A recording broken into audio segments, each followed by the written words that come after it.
Controlled Chaos here. I have an interview with Kurt Lesnar, and he is the sound designer and music person behind Stars Reach. How are you doing today?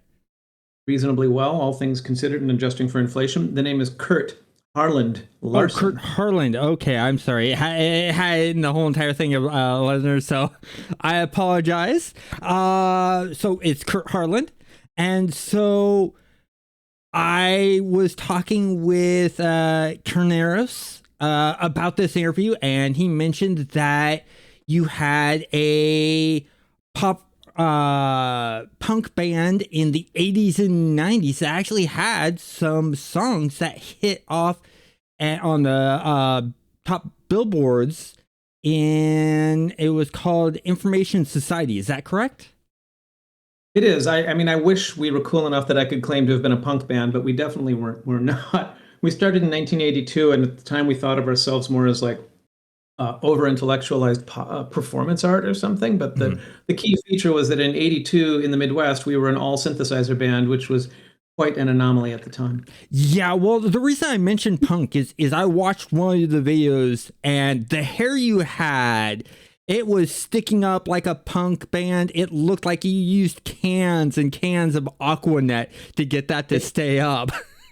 It was new wave hair, not punk hair. There's a subtle and excruciatingly important difference. Okay, yeah. I'm not big into that culture. That's why I don't know. But hey, I'm always eager to learn, and I appreciate you for mentioning that out, because, I mean, that's the only way we get better is by learning.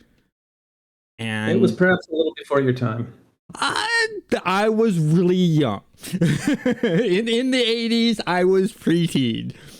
So, so with gaming, when did you start getting into gaming? 1975. 1975. What was the first thing that got you into gaming? 2.2 miles from my house on bicycle, there was an early model shopping mall that had a bowling alley. In the bowling alley, they had two machines. They were next to the pinball machines, but oddly enough, they weren't pinball machines. They had a TV screen on them instead. And you played games on them, so we called them TV games. And one of them was called Space Race, and the other was called Pong. And I would ride my bike those 2.2 miles just to play those damn things because they were that compelling to me at the time. So you were actually playing the first version of what would be considered an arcade, because I grew up in the 80s and 90s with the arcades. They didn't have Pong, but we had like Miss Pac-Man, Pac-Man, Miss Pac-Man, Super Mario Brothers, and all those different types of games. And so you were literally getting into the gaming right as it was starting. Yeah, the lineage for me was Space Race, Pong, Lunar Lander, Tank, Jaws, and then Space Invaders. And Space Invaders was when it actually took off. Everything before that was a trial run. Mm-hmm. But Space Invaders and Asteroids came out at approximately the same time, and they were the things that actually got everyone's attention and made people realize that this new TV game thing was actually a thing. Yeah, and that's like when we got the ColecoVision, the Atari systems, and stuff like that. The first run of the consoles. I didn't do home gaming at home for a long, long time because I was kind of too old. Like by the time everyone had a gaming console at home, I had already moved out and couldn't afford a television anyway. And the first time I was an arcade gamer all through the 80s. And the first time I had a games in the home, I think, was 1993 when I finally got a Sega Genesis. Oh, Sega Genesis, yeah. That's actually of Nintendo and Sega, I prefer the Sega Genesis, but that's just me. And I didn't actually have a Sega Genesis or Nintendo. I had Atari 2600, but that's because my grandmother bought us one. Yeah, okay. And then the first one I actually had I bought myself was an Xbox 360. Okay. And yeah, between the Genesis and the SNES, as we called it, this Nintendo Super Entertainment System, Super Nintendo Entertainment System. Um, the SNES had much better audio, Mm-hmm. but the Genesis somehow managed to kind of get it up and over the SNES. I don't remember how, but I think it was mostly from good marketing and good relationships with their developers and publishers. Yeah, because Nintendo likes to be in almost control of everything. Yeah, and And if they only had ever wanted to sell things in Japan, I think that was probably a good strategy. But mm-hmm. they eventually learned that they needed to open up a little bit if they wanted to be more global, I think. Yeah, definitely. I agree with that. So, with you being like the sound designer and the music writer, how did you move from being in a band to being a sound designer and music uh, writer or for video games? Well, the shortest possible answer is, how did I do it? I did it intentionally. Um, I don't know a medium length answer, and the long answer is, uh, by early '93, for a number of reasons, I realized that continuing to do the band the way we had been doing it for the previous 5 years wasn't going to continue to pay my rent or be a viable career. So I started thinking about what else I could do. And I thought, well, I still want to do music and I really like video games. I bet I could do that. And so I moved to San Francisco because at the time, well, mostly because it's the best city in the country and I know I've been to them all. But at the time, this isn't true now, but at the time, if you wanted to get into video games and you were in North America, you pretty much had to go to San Francisco. Los Angeles had not really come up yet by then to try to eclipse the Bay Area as the game development capital. So I moved here, and through trying literally anything I could think of and dumb luck, I managed to make some connections that got me some work, and I was able to build on that going forward, and finally got my first in-house job at a company called Crystal Dynamics in 1998, working on a product that they just re-released for the Sony PS5 in a remastered version called Soul Reaver. And that sort of got me my reliable foothold in the industry, was working on the two Soul Reaver projects that I worked on. But the key feature was to get in-house. Yeah. I knew I didn't have a future being a contract for hire free agent music composer for games, because things had changed. In 1994, when I first started doing music for video games, I was uniquely well positioned to get that kind of work, because what the industry needed were people who had two things: demonstrable music cred and a willingness to do the unbelievably finicky, techie, bizarre crap you had to do music for video games at that time. Yeah. And most people who had any kind of music cred, they were going to look at that system and go, I'm not touching this with a 10-foot pole. Mm-hmm. And all the people who were into those kinds of systems, well, they didn't have any music business cred. But it worked for me because our band had always been like that. We were always having to, solder our own weird circuits to put in the middle of a cable to synchronize two devices that weren't meant to be synchronized or something. So it was all very familiar to me when they said, here's a proprietary sound design and sequencer program that you have to run on your PC and connect to this specially modified Sega Genesis dev station using a 25-pin to SCSI Centronics connector, which connects to this bare circuit board that we're going to give you, that you jam into the top of the Genesis dev kit instead of a cartridge, and then you use your PC sequencer to play the 6-voice 4-op FM chip in the Genesis as a synthesizer. Like, most people who had been to actual recording studios and made actual albums like I had wouldn't even be able to get through that sentence, let alone do the work, because not because they couldn't, but because they wouldn't want to. It was such a brain twist to have to think that way. But again, I was uniquely qualified because our band had always been kind of like that anyway. Well, and that's the great thing. You had the perfect skill set for the job that you were going for. It's like And when I got into the games industry, I worked at started off at Microsoft Game Studios as a okay. tester. And in my area there's literally nothing gaming related. I was going to college for gaming, and my plan was, okay, I'm going to move out of state, either to California, Washington, Texas, Florida, wherever the gaming hubs are. And that was my plan. But when I was in my last year of college, they brought up recruiters came up and said, hey, we have this place that's trying to get this contract with Microsoft Game Studios to start up a test facility in the area. And they're looking for people who actually know 3D modeling, who know programming, who know animating and stuff like that. And I was decent at 3D modeling and texturing, and so I applied and got the job. Ended up building a 300 plus people working there testing facility.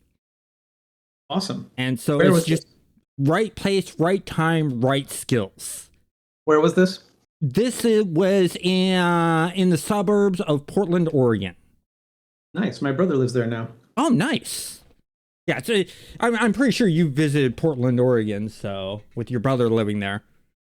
Indeed.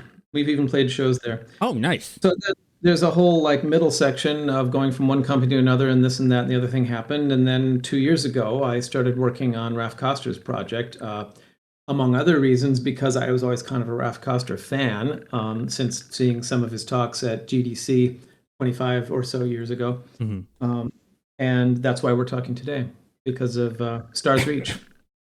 Yeah, and that's the interesting thing is a lot of people joined the Stars Reach team because they respect Raf Costner so much. It's what I'm hearing from almost every developer. They applied because of Raf Costner and the games he's done in the past, like Ultima Online, Star Wars Galaxies, and stuff like that, and how he views game design, which I have high respect for because he's very open-minded in the look of how game design should work. And I that's why I have respect for him. He doesn't just narrow it down or anything like that. And it just working for Raf Costner that interested you and why you joined the Stars Reach team, or was it also the concept behind the game? It was definitely the type of game it was. The backstory, the fiction, the IP, and so on, that's been being worked out the whole time and was fluid when I first started. So that really wasn't part of it. It's not like, oh, we're making a Lord of the Rings game, or oh, we're making a Blade Runner game or something. It was, we're making a game. The fiction and the story and all of that is something we're going to build into it as we go, which is what they've been doing. But the type of game really is exactly the kind of game I like to play. It's an MMO. It's very much open-ended, and rather than trying to feed you a narrative, it creates an environment in which you can, whatever you do becomes your narrative. And that's the kind of gameplay that I like. Yeah, I'm the same way. I mean, that's what I liked about Star Wars Galaxies and hooked me in Star Wars Galaxies is it wasn't a class system. It was a skill system. The skills you choose determined what your career path was in the game. And the fact that was an actual sandbox and not a theme park. You weren't being led originally quest by quest by quest. Now, granted, it's changed into that over time. And that's what interests me about Stars Reach is it's going back to that basics of we're a skill-based system. You choose what to do for the fun. So if you want to do combat, you do combat. You want to do crafting, you do crafting. You want to do harvesting, you go do harvesting. And things like that always really interest me. And I always found the economy and the crafting funner in games like UO, Star Wars Galaxies, and stuff like that. When you look at like EverQuest and World of Warcraft, the crafting in there was always a secondary thought, and there was always better gear out in the world. But I want to jump back to sort of some sound design stuff. So, with you being there for several years, I take it you're still writing up some of the music that's going to be in the game? I don't write music for games. I haven't written music for games in 20 years. Oh, okay. So, you're doing all of the sound design then? Yeah, more to the point, Mm-hmm. I have responsibility for all the audio, and that's usually more about how the audio behaves than about what the audio is. And I have to think about things like, what if, God forbid, somebody comes along and says, well, turns out we do have to have voiceover in this game. I'm the one who needs to be the person who knows how to get voiceover recorded and who has to get paid and which unions need to get involved and which casting agents need to be spoken with, et cetera, et cetera. So it extends quite a ways out beyond designing sound files. The important concept in sound design, of course, is even the best sounds files that you can get will still be terrible if they don't behave properly. Mm-hmm. What if they're too loud? What if they're too quiet? What if they play too often? What if they're great sounds, but they're inappropriate for the context in which you hear them, et cetera, et cetera? And that's Mm-hmm. what being the audio lead is really all about, Yeah. is what I call the listening experience. Yeah. And I'd rather have a bunch of mediocre sound assets and really great systems to make them dance at runtime than to have the best assets in the world and not much in the way of making them behave properly. Yeah, definitely. You don't want to do like have the Omni Blaster and what's now the Omni Shock go off and the sound just sort of kill your ears or be too quiet or the shot go off and then like a second or two later the sound effect follows it or the sound effect before the shot going off. There's a lot of filling around in that area you have to look at and so many layers besides just coming up to how would this sound? What kind of sound would this make? And that's a very good point that you bring up. Now, do you do any actual sound creation for Stars Reach? Well, let me look. Asset staging. So far, I have 3,625 individual WAV files. Wow. And You've been a busy person. I know we're close to 20% done with the game. Mhm. So yeah, there's still a lot to be done. And I mean, yes, I made all of those. yeah. So when they're having these meetings talking about like weapon ideas or creature ideas, I know you're probably sitting in there being the sound person. What is it like when they're throwing around ideas? Because some places it's just the main developer going, okay, I want it to sound like this, I want it to look like this, you go do this, you go do this, and done. Is it that way, or is it more of a round table sort of discussion of, well, what if the sound was like this? What if it looked like this type of thing? It's neither of those. It's more like, if I'm in the meeting, and there's no guarantee that I will be, I listen to what they're talking about, and it's my job to raise my hand at certain points and say, excuse me, to do that, it's going to need these audio issues, and then for that, we're going to need these technical components, and so we need to be sure that gets on the schedule, and we figure out who's going to have time to do that as well. Because probably the most common conundrum that game teams get into with audio is people design a feature and they say, well, of course it has to have sound. That shouldn't be hard. Press a button, play a sound, right? But of course, it's not that simple. And by the time you make the feature, your audio person says, what? Oh, yeah, I can do that. I'm going to need, let's see, 60 person hours of engineering time, 20 person hours of game design time. And then I'm going to need 3 weeks to make it work. And they're thinking, but we thought you could just make one sound file. And that's not it. In terms of who wants what, it's more common, in my experience anyway, that the game team looks to me, and to whoever has my role, not me particularly, but to the person in my role, to be the one who says, well, this is going to need sound and this isn't going to need sound and that might need sound, but maybe not. And the stuff that does need sound, this is the kind of sound I think it should be. And it's not that common that everyone else will start arguing. Because the fact is, most game developers don't like having to think about audio, and they don't want to be put on the spot and ask the question, what should this sound like? Mm-hmm. The same way that I don't want to be asked, should this be green or blue? Or should we use volumetric fog here, or some kind of raster effect with a low alpha? I don't want to know those questions, right? I'm hoping someone else is being paid to do that, and I get more of that, honestly, of just, I need to pay attention, I need to write down when something needs sound, and I need to raise the flags when I know I'm going to need engineering support, which is very often. The most important relationship for me with anyone else on the team is always the poor engineer who got stuck with the job of having to deal with all the audio stuff.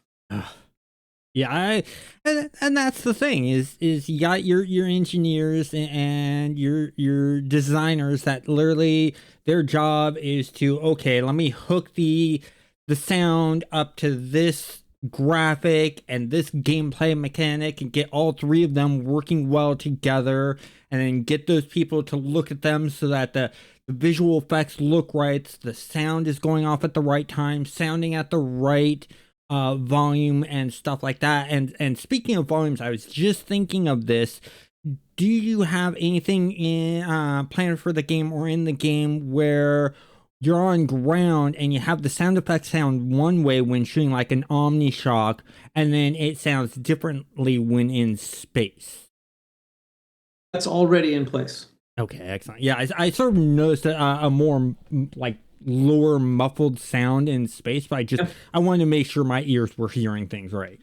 Yeah, it's a little muffled, and also I put in a bit of a ringy tone, kind of, if you're talking in a bucket or a helmet, there's a kind of Yep. It's very subtle, but it's there too. But I want to go back to something you said earlier. You said the Omni Blaster is now the Omni Shock. Okay, hold on. Yeah, because they add the Omni Force, which is another weapon sort of like the Omni Blaster, so they had to sort of separate out. They do completely different things. All right, hold on. Okay. The Omni Blaster is okay. There's the Omni Force. Yeah. What's the difference between an Omni Blaster and an Omni Force? So the what's now the Omni Shock, which was the Omni Blaster. So the Omni Shock does what the Omni Blaster did. It basically, you had an electric shot that would go out that you could charge up, or you could hit one button and have it do a sort of a triple shot. Yeah, that's one of the special abilities, the 3-shot thing. Yep, and then you had the Omni Blast, which was one shot, and then it shot out into like a spear shape, or a cylinder around the area. What the Omni Force now does is it does that triple shot for one of its specials, but a short distance after, those 3 split into 3 others, and so you get sort of the squared effect of 9 shots going out, and then they home in on the nearest target. And then you have, for its other ability, is sort of like a grenade shot, where you'll do this arced shot and will do an area effect explosion. Wait, so there's 3 specials now? 2. Each of them have 2. But you just described 3. Yeah, so I was describing the 2 for the Omni Shock, which was the Omni Blaster, which is the triple blast, and the Omni Blast, and then the Force Blaster has the blast that turns into goes from 3 to 9. In mid shot, and it has sort of this area effect arced shot. The reason I ask is that I keep a spreadsheet going here of what I call the naming drift. and I've seen this on a bunch of different game projects. The correct way to do game development is when you have entities in the game that have names, right? Like characters, weapons, places. Those names are going to change over time. They absolutely will. And the moment you start working on them, you start calling all of the related assets according to that name. So if a character is named Bob on day one of a project, you start calling all the art assets Bob this, Bob that, Bob the other thing. And then 3 months later, his name gets changed to Sylvester.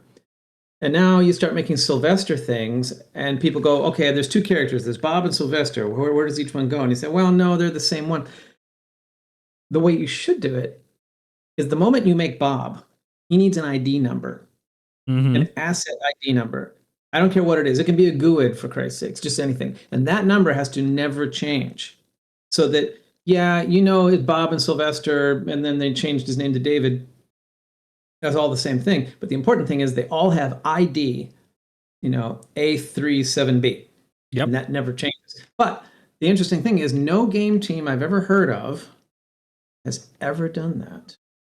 I have to believe it has happened somewhere. I just haven't heard of it. Well, I'll tell you right now, I'm using that naming convention. I am working on a video game. I'm stealing that idea.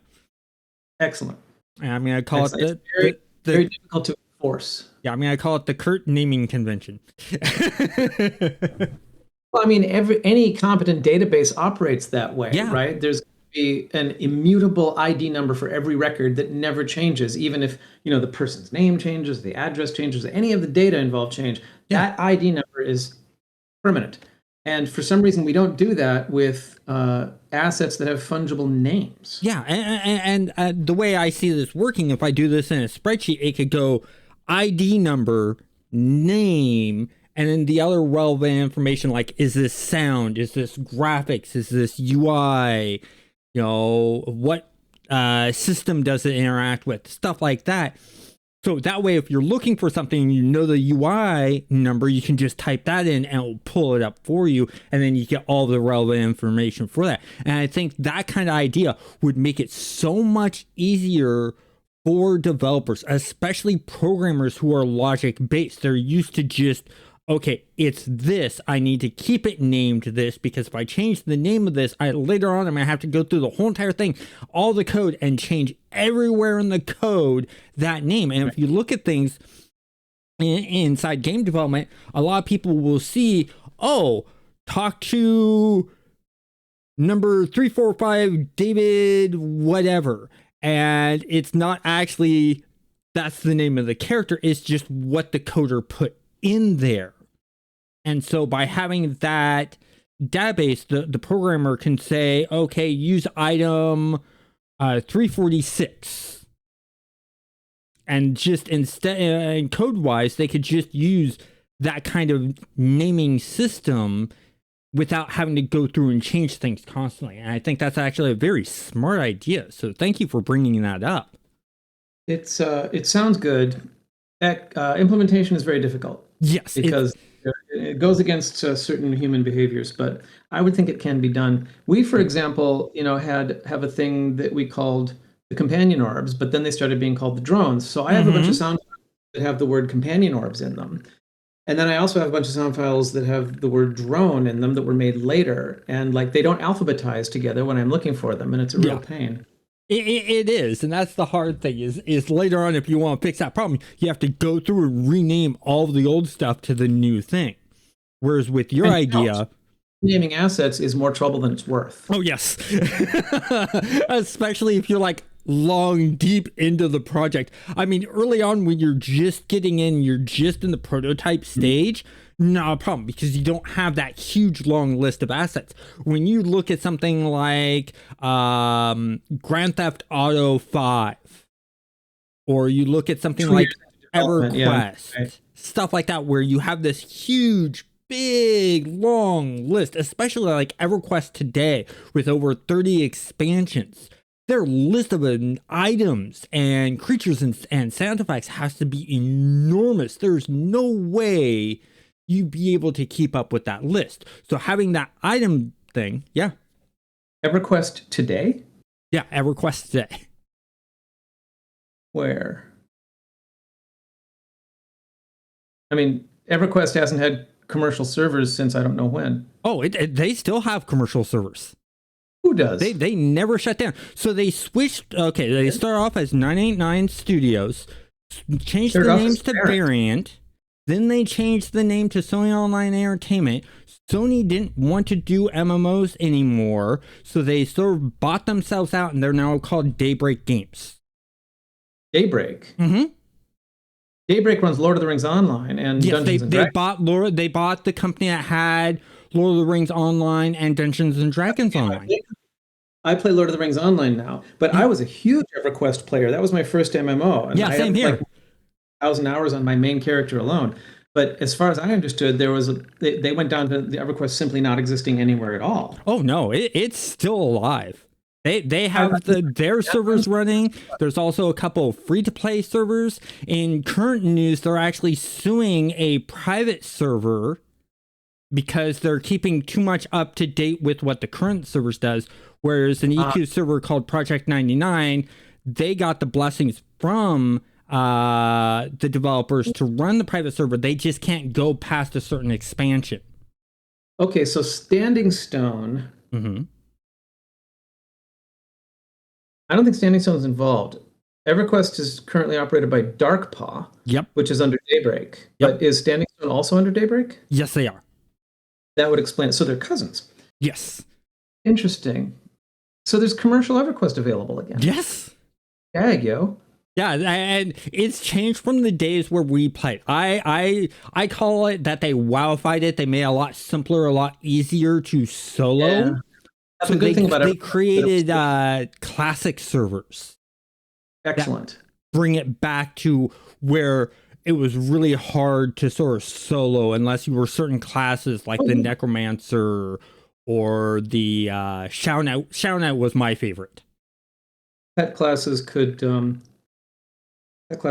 solo, like mages especially, but I should look into this because EverQuest was always my jam. I jumped to Lord of the Rings Online in early 07 when they were in beta, and I've been playing it ever since. Yeah, if you expand into Harad. Yeah, if you want the old school hardness, look up EverQuest Project 99. And so that's a really good one to do. I never really played World of Warcraft much, but at the end of 06, I was hired by a company, and they said everyone on the team is required to play World of Warcraft up to at least level 30 because we need to learn from that game how we're going to make our game. Mm-hmm. So that was the only WoW I ever played. Well, it's like when I worked for Microsoft Game Studios as a tester, I had to spend a month solid of playing original Halo on an original Xbox. And this was the Xbox 360 era. Mm-hmm. And the reason being is I was working on the Halo Anniversary game where they were updating it to the Halo Reach graphics, but keeping all the gameplay the same. So I had to know what the graphics looked like. I had to know what the gameplay looked like because they wanted to be able to switch back from original graphics to the new remastered graphics. So after I played Halo, I had to then play Halo Reach so I knew what the graphics looked like. And so, I've been in the same situation. And like, I spent a year and a half working on Halo. And after that year and a half, for 5 years, I did not touch first-person shooter games. I couldn't. I was worn out. I burned myself out on first-person shooters by first playing Spectre. Mm-hmm. That was in 92. And then I played Wolfenstein, and then Doom, and then Doom 2, and then Hexen. And then I started playing Descent, and Descent was my jam. Like throughout the 90s. Good game. Yeah, made by the same company that made Halo. And then after that, no, Descent was made by Parallax. Oh yeah, Descent. I'm sorry, I was thinking of what is it? I don't remember the name of the game. But anyways, after that, I was done with first-person shooters. Yeah. I just felt like I could never do this again. Yeah, Descent was the one where you were in the ship, sort of flying around in first-person view. At 3 axes of motion. Yes. That's where I got confused. So, with you being part of the Stars Reach team and stuff like that, what is your favorite gameplay mechanic that's in the game right now? In our game? Mm-hmm. That's a good question because I have my head so far down into like just making things work. You have to come up for air once in a while and look at it like a player. Yep. Whenever I do that, I tend to think about the listening experience. But if I think about the gameplay experience, I think, I'm so biased and skewed towards audio that my favorite thing is the survey tool and how you try to find the survey points using the survey tool, because as you may have seen, it's largely based on sound. Oh, heavily based on sound. Yeah, you have to equip that thing and start listening and like turning around, listening, and going, oh, I think it's over here. Yep. I like that. I love that gameplay mechanic. It changes things up from being visual to hearing. Well, let me ask you this. If you were making a game and you came up with an audio-based feature and people pretty much liked it, what would you think and say if someone raised the following very good point? Yeah, but what about people who are deaf who are playing our game? What about them? Yep. I was actually as I was speaking, I was thinking of the same thing of, wait, this is mainly a audio sound place. You need to have something in there for the people who can't hear or are hard of hearing, and have some kind of visual indicator on the screen to help out. So literally everyone will turn on the visual indicator and the sound is irrelevant now. Exactly. And that's what makes it really rough is you got to balance that. Okay, do we make it adaptive for people with different disabilities, or do we just hone down on this and say, okay, forget about that person who can't hear, forget about that person who has bad eyesight, type of thing. And that's sort of the thing you have to weigh out.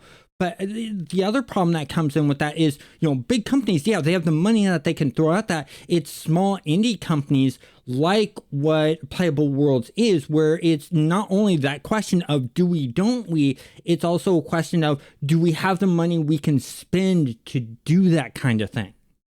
And in our case, the answer is no. Yes. So we have a lot of money we need to keep running and no more. Exactly. And that's, the main thing that a lot of people need to understand is with indie studios, they're not going to be able to put in all the accessibility you want because they just don't have the time and the money to do so. They don't have the capabilities and the funds that Sony has, that Microsoft has, EA, or things like that. And, but you bring up a good point. And that's the one thing I do like is features put in of ease of accessibility for people with different disabilities or disadvantages is a big thing because I don't have an answer for it.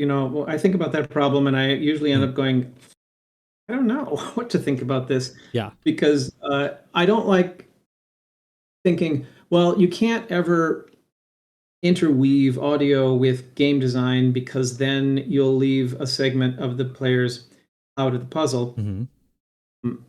Because that seems like a really draconian restriction on creativity and diversity of experience. But as I said, it is a good point and it is an important question. It is, but here's something I just thought of. If we look at it this way, it gives something for blind people to do. They can jump into Stars Reach, they can have someone help them create a character, and then they can just go around being a Pathfinder, using the Pathfinder tool to do the surveying. I think that's a bit of a reach, but it points to an interesting idea, which is nobody says, well, you can't use graphics in video games because then what about blind people? Yep. So it's really more of a quantitative question than a qualitative question, isn't it? It is, but it's a good question and sort of something worth looking into and good to think about as a game developer. I'm glad that you bring that up because I do have two disabilities. I have cerebral palsy and I have astigmatism. So my eyes constantly shake. And with me getting almost next year, I'll be 50. I'm now having to wear glasses. I get blurry vision. I need to have the text a little bit bigger and stuff like that. So I'm actually relying a little bit more on sound at times. And Well, then have you played Clair Obscur yet? I have not. I'll have to look that one up. It's a beautiful game. It's beautiful in many different ways. But one of the things that I just thought of when you said that was that the main challenge in Clair Obscur is hitting the button at the right time. Mm-hmm. There's a defense move you have to do. Like the enemies are attacking, you have to defend, and you have like a few frames window of opportunity to defend. If you don't get it right, you fail to defend. And for the first few days, I was trying to do that visually, Mm-hmm. but the visuals are designed to trick you. If you just listen to the sound, that's a much, much better indicator of when you should push the button. And then you also kind of give it into a rhythm. There's always the exact same sound with a certain kind of attack that goes, right? You can just learn that like a rhythm, defend. And you might find doing that, that you're better at that than average just because you're willing and able to rely more on what you hear than what you see. I'm gonna have to try that out. That is really, really cool. I appreciate you bringing that out. I will put that on my wish list of games. It is really one of the best new games I've played in years. I think it's the best game I've played since Outer Wilds. Outer Wilds, yeah, that's another good game. So let's sort of go back to Stars Reach. What is your favorite thing to do when you actually get into the game and you're actually playing? Finding typographical errors and writing up bugs. That's my main thing. That's the main thing. So what about when you get a chance to play for fun? That. Oh yeah. That's spelled what? Fun, I think it was. It's something like that. I've heard of that. It's just you haven't seen it in a long time, right? Yeah, exactly. Like I said a few minutes ago, I like the Pathfinder tool. And just flying around in space I find enjoyable. Mm-hmm.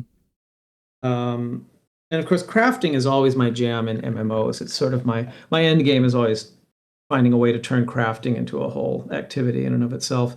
But our crafting system is still kind of prototypical, and we're only just starting to flesh it out now. Well, it's slowly getting there because I remember, like 9 months ago, crafting was very basic. You just got the resource, you threw in a few resources, and that was it. Now we actually have to create things like barrels and grips and lenses and things like that. So we have to break it down. And then because they put in the stats into things, you can build multiple different terraformers and things like that will handle differently. You can have one terraformer that has this really big battery, another terraformer that has a bigger area of effect that digs, and so on and so forth because of all those stats put in. And that's why I find fun and interesting about the game is the different stats affect things differently, and you're not always getting the same weapon based off of always using just iron or copper. Yeah, there's a fair amount of variability, and I find that to be particularly interesting in terms of crafting because of how it relates to a problem in game crafting systems I've seen, which is you know how most crafting systems have a critical success and then you get a better version? Yep. Well, if players know there's a better version available, even if it's just incrementally better, 0.1% better, that means the bottom 99.9% of possible outcomes are worthless. Nobody wants them. In our crafting system, I think it's pretty well positioned to kind of get around that sort of psychological irritation where, yeah, there's probably a way to make this differently that would be better in certain ways, but then it wouldn't be better in other ways. And Mm-hmm. also, I think that some of the things we craft are not exactly permanent. Like if you make a tool now, you're probably going to have to make a new one eventually. So you don't get like so totally married to the min max version that you could best one that you can possibly Yeah. get. And I like that. Well, and that's what would keep the marketplace alive is a durability system. And that's the next thing I'm waiting to come into the game is a durability system on all the equipment we have. Because then it causes you're not just buying that one harvester from the guy and then you never see that person again. You're gonna have to go back to them to either get repaired or buy a new one from them, and that will keep that relationship going, which really I think is what will keep crafters around in the game long term. Is they have those constant relationships. I think that points to some of the more important ideas in game design in general, but especially MMOs. I think what makes MMOs mostly of value is interdependence, which is ironic because people also hate interdependence in the short run. But I believe, and I think Raf believes this too, in the long run, it's interdependence that creates that bond It between does. the player and the game world. And you can only create interdependence if you have limitations. Mm-hmm. If everyone can do everything, then nobody needs anyone. So if you do become a master crafter, that we, and by we I mean they, the game designers, have to build in limitations such that you can't become the ultimate master crafter and also be the ultimate master warrior at the same time. So maybe you can make the best weapons, but you're probably not going to be the best person to use them. Mm-hmm. And that kind of interdependence, I think, is what creates the social bonds between the players and which creates longevity of experience. Yeah, I 100% agree with you. Has that in mind. Yes. Everything about this game and its design is designed towards creating people needing other people, players needing other players in ways that are gratifying rather than simply seen as, obstacles. And I think too many games get afraid of those kinds of limitations and they go, oh, let's sell a 99-cent item that means you don't need anybody for anything. And then you stop playing. Well, yeah, exactly. It's like I really got upset with DevRequest development teams when they came out with Planes of Powers and ruined the economy of teleporting for wizards and druids because everyone could just teleport to the planes and then teleport to wherever they want, and that destroyed the interdependency that you're talking about. And that's where I really started heavily going towards and focusing on Star Wars Galaxies and playing that because the interdependency was there with the crafting system and with the entertainers and the doctors and the wound system. And that's the next thing I wanted to talk to you about. Have you done any work on the entertainer side of things with like the musicians and stuff like that, sound effects for that of playing instruments for the game yet? It's in the giant list of features that we haven't made yet, but it is there. Because I know that that's slowly coming. We don't know when yet. We just sort of see that in the list of the skill tree that we have viewable in game, but isn't accessible yet. So I had to ask the question. Of course, that skill tree that you've been able to see is not a contract with the players. It's not a guarantee. It's not a promise. There's nothing on that skill tree, including things that are already in the game, that is guaranteed to still be there on the day that we say, this is 100% done and ready to play now. Yeah. Whatever that might be. But I think some form of music-based player abilities and features are going to be there, if only because I'm right here going, yeah, we should do that. We should do that. We should do that. For example, one idea I'm hoping we can build in is using having player crafted and player usable musical instruments, which you can then use to have effects on the world, like, for example, affecting animals' behavior with your musical instruments. Make it, instead of just healing wounds, being sort of like a Pied Piper of taming and entertaining animals to get them and like soothe them and stuff like that. I really like that idea. That's an interesting idea. And now, have you brought that idea up to Raf Costner and to the team? Oh, I think Raf already had that idea in mind, but we have talked about it briefly. Yeah, it's just It's in this sort of big bucket of like after we get over our current goals, Yeah. one of the many things that we'd like to think about at that time. Yeah, you guys, and that's what I like is the fact that you guys are looking at, okay, this is what we need to have for release. Anything else, let's look at after release. And that's what I like about MMOs. The game isn't done when it releases. The game is just getting started when it releases. There's so much more you can do with it, and for me as a developer, it's one of those dream jobs because you get to continuously come up with ideas and stuff like that. I mean, like we were talking about EverQuest and 30 expansions, or we look at like a non-MMO example is No Man's Sky and the 9 years of content that they put out for free. It's the constant development of the idea and being able to add more to it. I'm pretty sure that's what intrigues you about the job. Am I right? The fact that it's always workable, it's on the list. I mean, I said to the people I was interviewing with when I first interviewed for this position, this project is kind of my dream project. And the reasons being, we're going for longevity. We're going for depth and quality of experience over maximizing the largest possible number of players we can get. Because most of the industry has gone towards, let's see if we can get 10 billion players, and they all play for 10 minutes. We're doing the opposite of that, and I like that.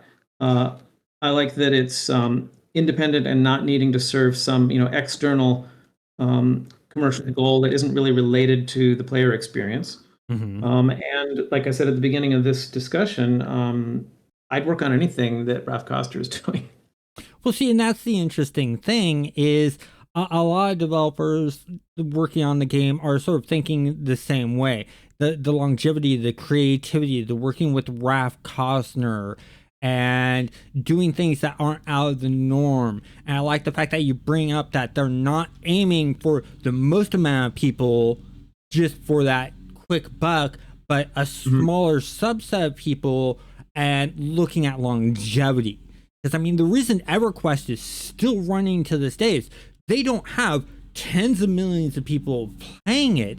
They probably have a couple 100,000 people playing it.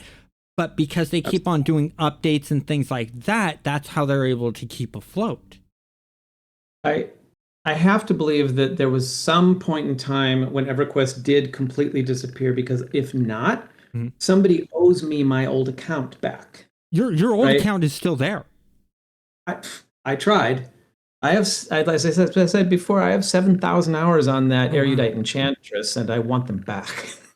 Oh wow. Yeah, I'd reach out to Daybreak, because the account I used back in 1999 I still use to this day. I have not changed the username. I've changed the password several times, but still the same account. I still have that Shadow Knight there. It had to move servers because the server merges, but that character's still there. My problem would be, I don't remember the password, of course, and I don't think I have that email address anymore either, or that phone number. Oh, that's the harsh problem. That's where you really have to reach out to Daybreak, see if they could dig it up and verify other things to help get you that account back. What's max level now? Oh, max levels, like we're talking in like the hundreds, and then you have the AAs, which is the alternate advancements. They've also added new classes. Like, did you play when they had the Berserker? Yeah, I think the last thing I saw added was the Dragonborn race, where they were half dragon, half human. And I stopped shortly after that. Okay. Because I switched to Lord of the Rings Online. So yeah, but what I'm hoping for Stars Reach is it gets a big enough and dedicated fan base to keep the game going and being updated. So that's what we hope too. Oh yeah, I'm sure, but and I think it will get there because, I mean, if you look at the modern setup of MMOs, it's all mainly theme parks, known classes, the holy trinity of tank, DPS, healer, and stuff like that. Stars CC. Yes, and I like that Stars Reach is changing that up and sort of going back to like what UO and Star Wars Galaxies did, but then adding in some new stuff like terrain modification and adhesion of materials, and The the thing different. about the whole thing about the terrain thing is that we want what you do in the world. Well, two things. We want you to be able to do things to the world itself that you're in. Mm-hmm. And we want those things not just to be visible to other players, but we want them to be meaningful, which means they have to be permanent. Yeah. Meaning, if you dig a hole, there's going to be a hole there until somebody comes and fills it up. Yep. If someone decides to do that or not. And that was another thing that really sold me on working on this project, is that so much of what you do in our game has meaning simply because it actually has an effect on your environment, and that effect is persistent. Yeah, and well, speaking about the digging and materials and stuff like that, what I really like about the game, sound wise, is the fact that when I'm running across sand, sounds different than when I'm running across dirt, than when I'm running across rock, than when I'm running across wood. That's standard boilerplate in any game now. It is, but that's a lot of work for a sound person to do. Is either get or create those sounds, and then the engineering behind it of, oh, okay, you're walking on sand, you're walking on dirt. So many people think it's, oh, well, that's just a click of a button to get all that to happen. It doesn't work that way. There's especially in a game with changeable terrain. Mm-hmm. I can tell you the difficult parts of what we call textured footsteps. They're not on my desk. I've made sets of footstep assets so many times that I can do it in my sleep. The hard part is on the engineers and the game designers. Yeah. Because, for example, usually what you do is you tell the system to, whenever a foot goes down, you tell it to look down and get the identity of the material under it.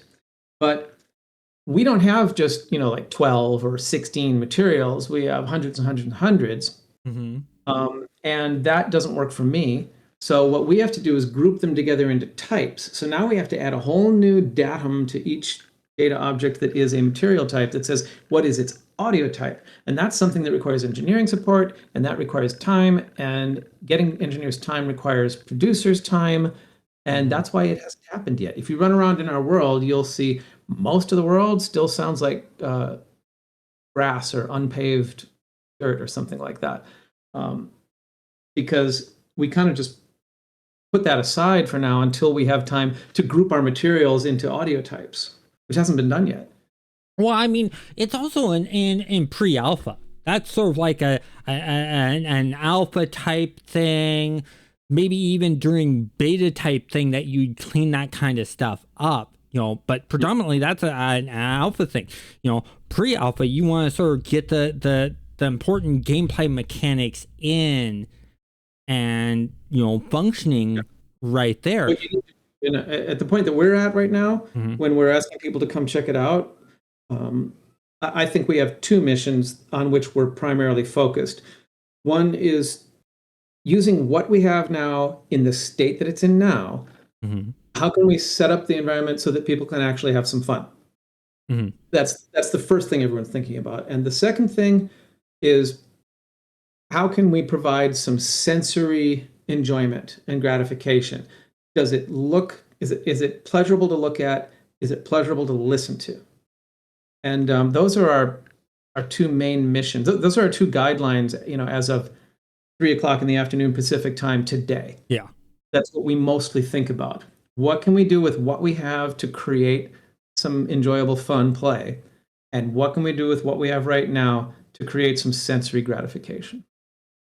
I gotta tell you that visually the game has improved over compared to what was 9 months ago.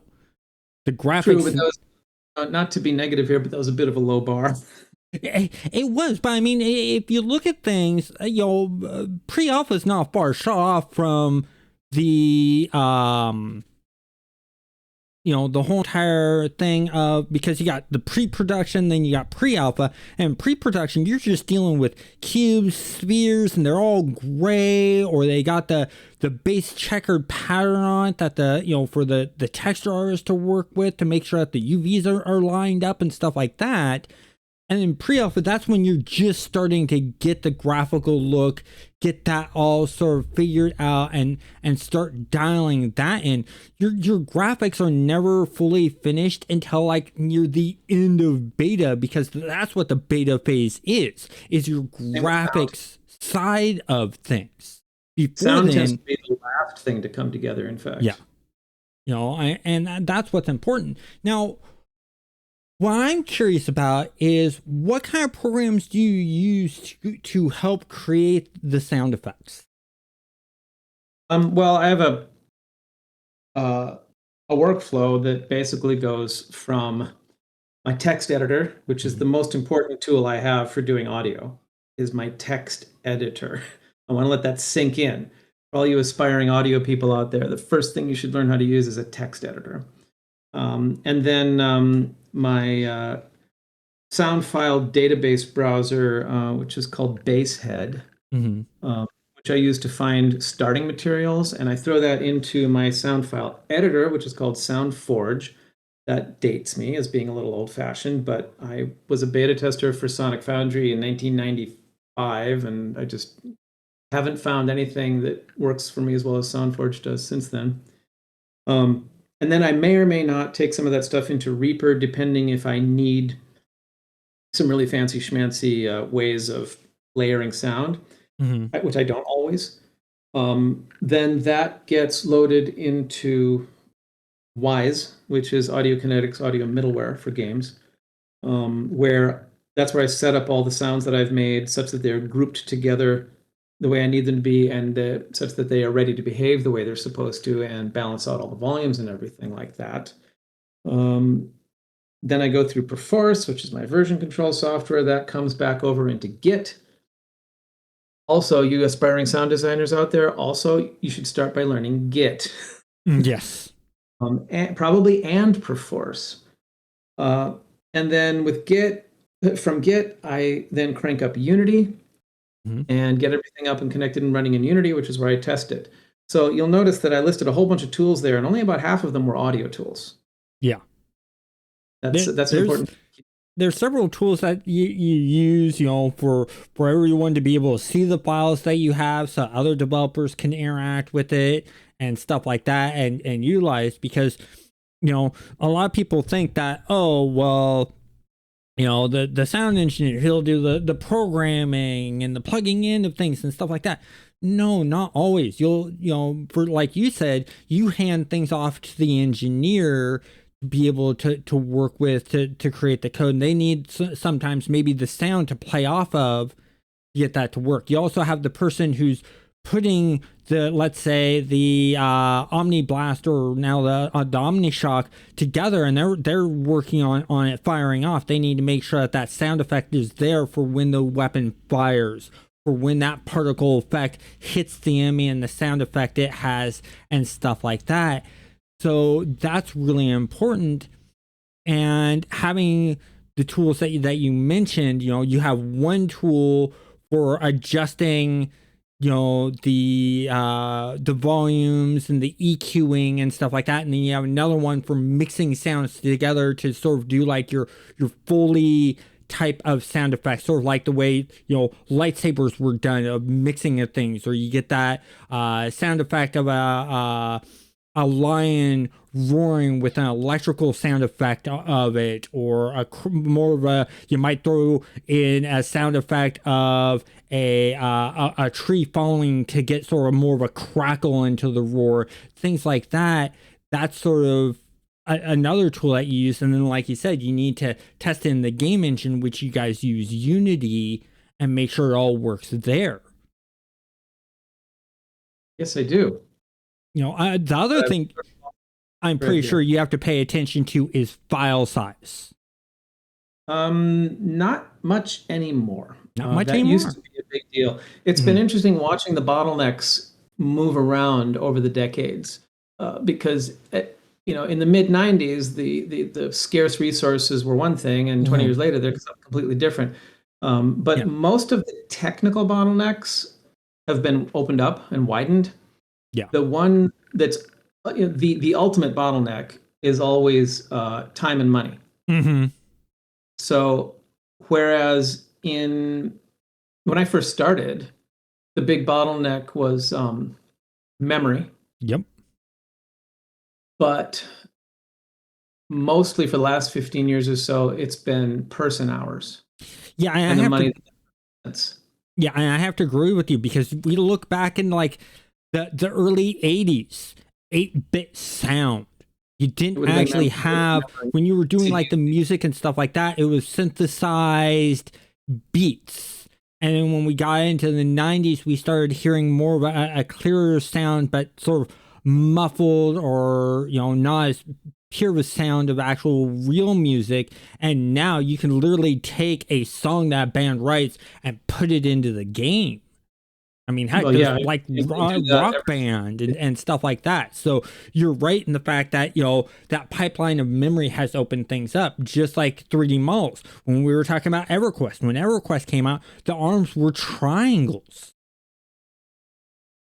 And as they now, on processing speed. Yeah.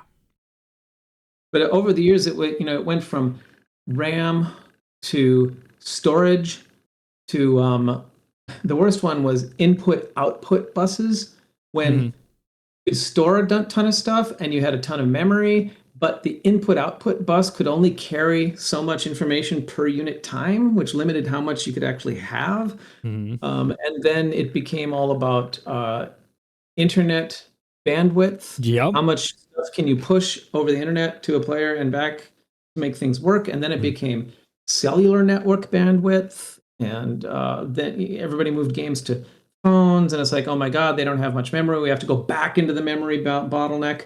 But all of those bottlenecks have been removed, except for the one that you can't remove, which is people, time, and money. Yep. And that's a good point. So I have one last question for you. When the game finally comes out, and you do get a chance to sort of sit down and play for fun, I'm pretty sure I know the answer to this question, but what kind of character are you going to be play? What is your main focus going to be of that character? Generally in MMOs, the two things I mostly like to get good at are crafting and crowd control. Then in a sort of more metagame sense, I like being part of a guild and being someone who contributes to keeping it running and healthy. And our game supports all three of those things. Yeah. The plan for our game supports all three of those things. Well, and then another level, because then there's the political system, the being able to govern a planet. Yeah, I really like that idea. Again, it's one of those ideas where it's all dependent on limitations. You have to not let people do anything they want, anywhere they want, anytime they want, which is difficult to do because the prevailing philosophy in the entire set of games industries for the last 20 years has been, you got to make everything as easy as possible and have no barriers to entry and no limitations on players and nothing. The problem being that games are made of limitations. That's like saying having a game with no rules. A game with no rules is called play. And yeah, maybe you can make a lot of money creating a sandbox that people play in, but I doubt it. People like challenges. They like overcoming limitations. They like working within limitations, even if they complain about it while they do, which is why you can't listen to your players all the time, 100%. Yeah. If they say, gee, I wish I didn't have to walk from point A to point B, well, maybe walking from point A to point B is what gives the game structure and meaning, and they can just suck it. Or, this is why I'm not the head of a game project, because my attitude towards players is always, they can just suck it. Well, and there's times you have to do that. Not the best person to be in that position. Well, I mean, a lot of people say, well, I don't like the sit down wait time of like how EverQuest was. Well, during that sit down wait time, you got to know the other person. You got to chat with them, and you're talking to someone who's across the world in a totally different country that you wouldn't be able to normally meet any other way. And you're doing that for a low cost. And that's sort of a nice thing. You know, I mean, when you were talking about the difficulty, I played EverQuest in those early days, and then I jumped over to WoW to check it out. And I played it for like 10 hours. And I was like, I'm bored. This is just too easy. I'm going back to EverQuest. Yeah, exactly.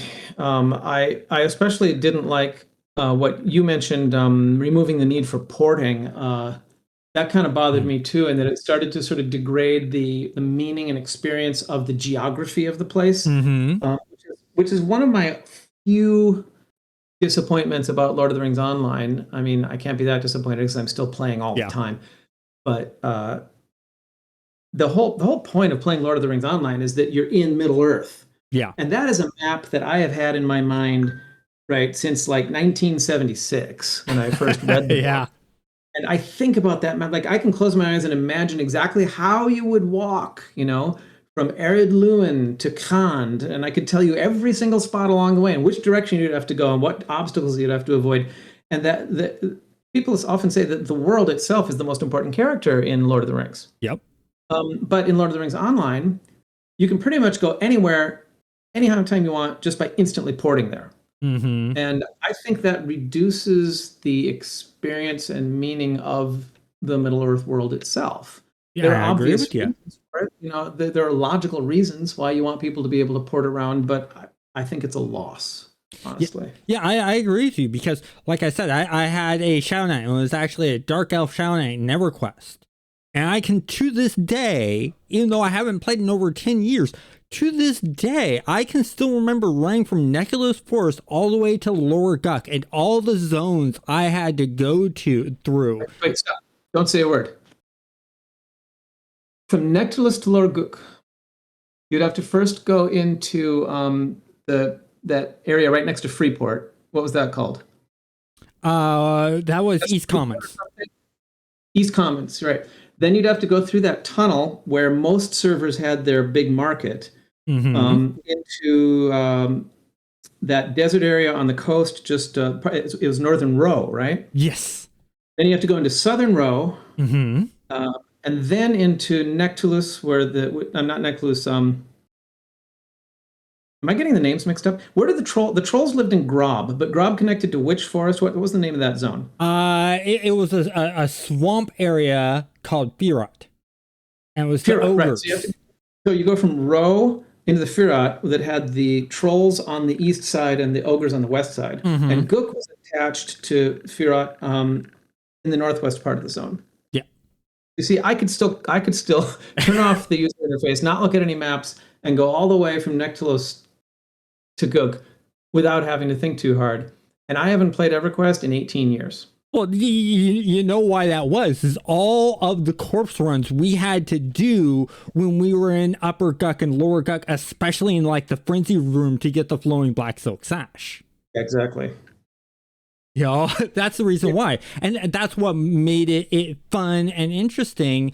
And that's why I'm excited for games like Pantheon, Rise of the Fallen, and Monsters and Memories, is they're bringing back that old feel of the corpse runs. A lot of people don't like them, but that was sort of the fun and the challenge. And then you also had the economy setups of, oh, I need someone to summon my corpse, or and give me give me a res, or I don't have someone to summon my corpse, but I have a mage here who can summon me weapons and armor to temporarily use to fight my way back to my body.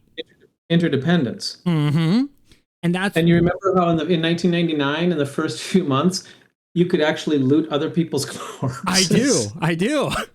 Well, that was probably going too far, but it was pretty hilarious. It was. Well, I remember when they first came out with the faction PvP servers, where you couldn't fight, like, if you played a human, you couldn't fight other humans, but you could go fight like trolls and PvP trolls and stuff like that.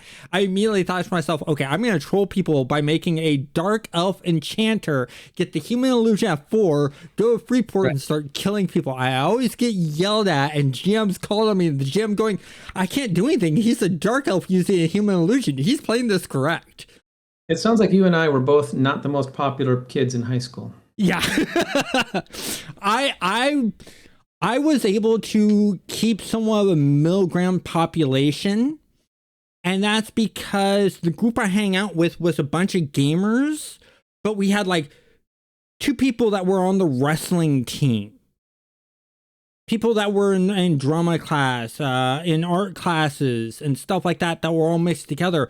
But what kept us together hanging out was different pen paper role-playing games, tabletop games, video games, and we were all into martial arts.